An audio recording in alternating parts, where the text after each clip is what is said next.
Hello दोस्तों, सुप्रभात। सूर्योदय के साथ साथ देवभूमि के ना हसीन वादियों से ना एक बार फिर से आप लोगों का स्वागत है मेरे नए ब्लॉग में।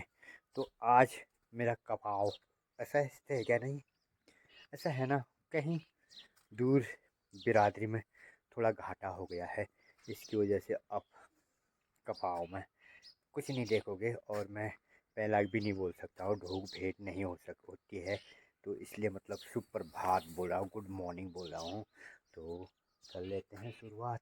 अब मैं निकलता हूँ अपने कार्य के लिए।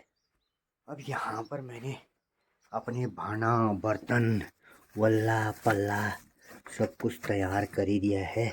तो इतने जोड़े चप्पल जूते चप्पल एक जोड़ा पाँव में डाल रखा है। इतने जोड़े जूते चप्पल ना हम कमाते थोड़ी है यार, खाली गवाते गवाते हैं भाई इस काम में। अरे यार यहाँ पर कुछ है, ये इसको क्या कहते हैं हम आपके वहाँ? ये जो इतना छोटे छोटे ये नहीं होते ना, इसको ये पहले से बच्चों के गले में लगाया करते थे। इनको ना जो सीप का होता है, जैसे समुद्र से मिलते हैं ना, ये शंख जैसा ये तो तो इसको ना छोटे बच्चों के गले में लगाया करते थे बचपन में, पहले से लगाया करते थे। तो इसको क्या कहते हैं आपके वहाँ? इसको ये हमारे वहाँ ना इसको करेल कहा जाता था। एक फूटी कौड़ी नहीं होती थी, फूटी कौड़ी जो वो होता था वो, उसको और इसको ये इसको लगाया करते थे ना बच्चों के उसमें गले में लगाया करते थे बचपन में। आजकल तो भाई क्या बात है, पिछली 2-3 इस पिछली बारिश के बाद ना जो ये जौ होता है ना, जौ जो बीज बोए थे वो सारे जौ जम चुके हैं।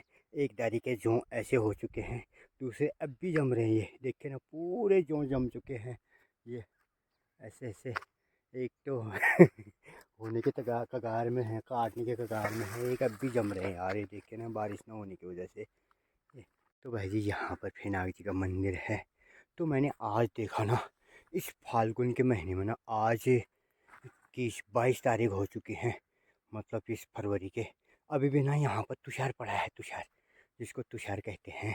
तो पहले से क्या हुआ करता था, माघ 15 पैठ माघ से मतलब यानी कि जनवरी 30 से करीब करीब मतलब वो पाला पड़ना जो ख़त्म हो जाता था। तो फिर क्या होता था, जो हमारे वहाँ रोपाई लगाया करते थे ना, रोपाई, तो उन खेतों को 6 महीने के लिए वैसे ही छोड़ दिया जाता था, जिससे मतलब कि उसकी उर्वरा शक्ति बढ़े और उपजाऊ शक्ति बढ़े। और तो पहले से ही मतलब ये नियम था हमारे वहाँ, जिसको खैग कहा जाता था। खैग खैग कहा जाता था। उसमें उसकर का धान बोया जाता था। तो जो रोपाई लगाने के बाद, धान काटने के बाद, तो उन खेतों को वैसे ही छोड़ दिया जाता था 6 महीने के लिए। तो फिर अभी उसको बोने वाले थे, यानी कि इस माघ के महीने से बोने वाले थे। माघ क्या कहते थे मालूम है? एक किस्सा है मेरे को याद आता है कि माघ बाई सुन सुन फागण बाई चंडी और चैत बाई माठ कोनी ब्या मट्टी कहते थे। माघ के महीने में बाया हुआ जो होता था, वो जो मतलब खेत जोता हुआ, उसको सोने के बराबर माना जाता था। जो फागुन के महीने में बाया जाता था उसको चांदी के बराबर माना जाता था, जो उतना उपजाऊ हुआ करता था। मतलब जो फिर चैत के महीने में धान बोया करते थे, जो उसकर का धान होता है ना, चैतू बतारी का धान होता है, तो फिर चैत के महीने में बोने वाले थे उसको।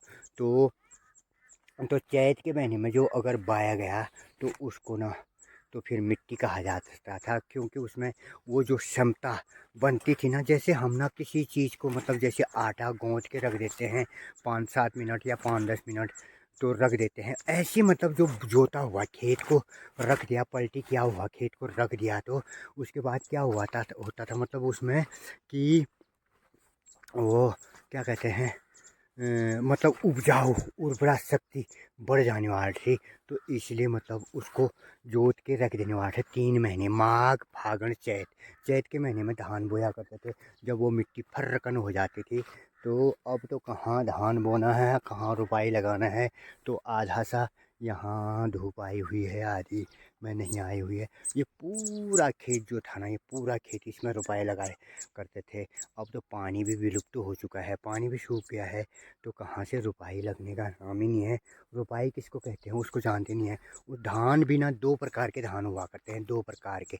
जो एक रुपाई का धान होता है, एक उस्कर का धान होता है। उस्कर उस्कर का मतलब होता है कि जो मतलब ये कोरी मिट्टी में जो बोया जाता है। रुपाई तो पानी के साथ लगाई जाती है, उसमें पौधरोपण होता है।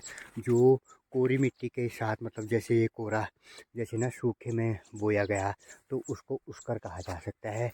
तो उन धानों में अंतर इतना होता है कि जैसे रोपाई वाला धान ना कम टूटता था, और जो उस्कर वाला धान है वो टूटता था, मतलब यही अंतर होता है उनमें। तो ये नज़ारा है मेरे पहाड़ का, मेरे गांव का खूबसूरत सा नज़ारा।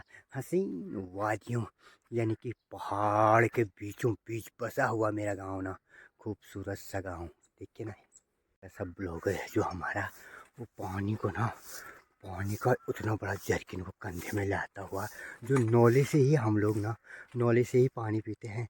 Hello good morning. Hello good morning. एक ना ये हमारी बुआरी है, सबसे छोटी वाली प्यारी वाली बुआरी जो मेरी है।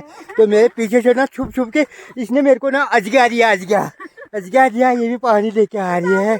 तो इसने मेरे को अजगा दिया है, ये भी पानी लाने जा रही है। जो हमारा एक नौला है ना, ये पूरे गांव का ना, जहाँ यहाँ ये मल्ला दुडीला कहते हैं ना, इनका एक नौला है यहाँ पर। जो मतलब उसमें उस नौले में ना सारी पूर्ति हो जाती है। पता नहीं क्या देन है भगवान की, तो वो पानी की ना सारी पूर्ति हो जाती है वहाँ पर।